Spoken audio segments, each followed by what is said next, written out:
Hello everyone and welcome back to the garden. Now I know I said I was going to take a little bit of a break and I kind of did, but admittedly, everything in the garden is just blooming. I just don't really have time for a break. And even though it kind of seems like everything is falling apart at the seams, I'm just going to power through it and keep on going. Um, that's all. Sometimes that's all you can do is just keep on going. So, taking a look around at the garden and getting started today. First thing I want to show you are the ranunculus. These ranunculus have been in bloom since the beginning of April, and they are just now winding down. Now that the weather is getting a lot hotter, the temperatures are climbing into the 90s. These things are really starting to slow down their pace, and we're starting to have less and less bloom. And of course, the quality of the blooms is a lot less than it was, earlier in the springtime when the weather was nice and cool. I really, really enjoyed having these beautiful ranunculus here in the yard, so it is unfortunate to see them go, but they have to be taken out, and I am going to actually replace them with something much more beautiful. You'll have to wait and see what I'm going to replace these ranunculus with. It's something very exciting that I think a lot of you will be interested in. Also here in the yard, for the first time blooming, we have several of the peony varieties. Many of these peony varieties are completely new to me, so these are the first time I'm seeing them bloom, which is always very, very exciting. Also starting to bloom here in the yard are our gorgeous snapdragons. I love snapdragons so much.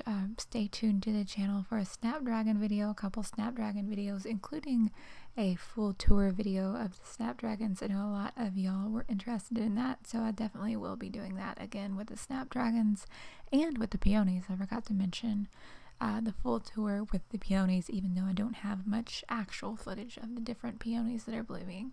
Also, a lot of kind of new beginnings going on, even though there are a lot of things in bloom. There's some new beginnings. The amaryllis is starting to bloom, well, bud up really. You can see here are the carnations, and the dianthus are starting to open up and look very good, which is exciting because you might remember those dianthus struggled a little bit over winter, but they turned out looking just great, just as I knew they would. I don't think some of y'all believed me about that. They look just great. Also going on here in the yard, we have the gladiolus in pots that are growing really, really well. These are the first gladiolus planting in pots that I made this year. Also plant some in the ground later for later bloom. Also in the yard, we have the dahlia tubers that I started in trays are coming up nicely, starting to sprout. Most of them have sprouts. I will be transplanting those into the garden soon. Also, I have a tray full of dahlia seedlings that I grew from collected seed that we grew last year to create our own hybrids, and the germination on those was really, really great this year, which is exciting, so I can't wait to plant those, and hopefully we will get some of our own hybrid blooms. Around the yard and other places, I've also started to do some transplanting. We have the zinnias that are getting transplanted. A lot of the zinnias that I'm transplanting are the ones that I specifically bred. I did a lot of cross-pollinations, and I have one that I really, really love. I also have the Dawn Creek mixture, as well as some Floret Flower Girl mixture that I really like that I saved from last year, and a new one called Queen's Lime Peat. The Lasianthus that I transplanted into the beds are looking very good. I'm doing a pretty good job of keeping the weeds out. Unfortunately, the injury to my hand was a lot worse than I had originally thought. I've not been keeping up with garden chores very well. Also, you can see in this tray I have some little tiny blades of grass growing. Those are actually gladiolus seeds. These are our own gladiolus hybrids that I grew from seed. I'm very excited for those. Also, the calla lilies are doing very well in their trays, those container grown calla lilies. I'm excited to see the calla lilies. Those are going to be beautiful. Also in containers, I have some gerbera daisies. I'm giving these gerbera daisies a try again this year. In the past, I've had marginal success with gerbera daisies, especially as got flowers. I'm going to give them one more try because I'm really, really excited to grow those again and see what I can really do with those. That's really about it for the updates, but I hope that you stay tuned for these flower arrangements that I'm about to show you, because they are insanely gorgeous. These are some of the most beautiful flower arrangements I think I've made in a long time.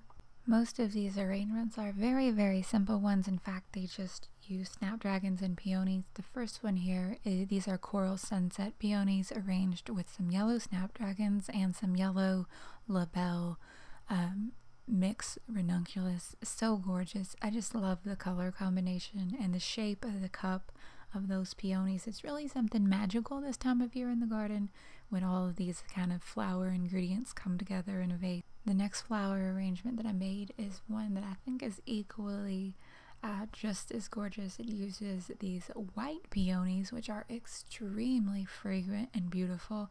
These white peonies are one called Duchess de Nemours. I don't know how to say it. You know which one I'm talking about. It's one of the most popular ones.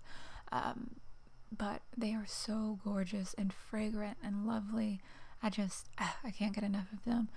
I ended up combining these with some light salmon Chantilly snapdragons and white Chantilly snapdragons, and that combination was so just dreamy and beautiful and amazing. I think this might be one of my favorite color combinations ever. I just love it so much. The next flower arrangement is another one that was really simple, just a few flower ingredients, and just looked more than beautiful in this big white jug that I had bought. I love this big white jug. It's just the perfect size for these bigger arrangements. This is the Kansas peony, I believe. This kind of purple pink peony is gorgeous. It's so full and ruffly, and I just combined that with some of the very light pink Chantilly snapdragons and the darker pink Chantilly snapdragons, and that was really all that I used in this arrangement, which is kind of like boring, but at the same time, I mean, let's look at how it looks. That just proves that you don't need a big elaborate, bunch of different flowers to make a beautiful bouquet for your house or something like that, because I think that this one was absolutely stunning. I think this was just one of my favorite ones. These peonies weren't as fragrant as the other ones, but still, I think they made up for it in their double-sized gorgeous. Last is this arrangement that I really, really love. This is the Sarah Bernhardt peony, as well as some Chantilly and Potomac mixed snapdragons. And we have that bicolor Sweet William dianthus in there. I thought that this combination was absolutely gorgeous. Unfortunately, I didn't get too much footage of this one, but I hope you like it. That's really about it for this video. Thank you so much for your support and for sticking with me, even though things are a little bit choppy and tough and not so great right now.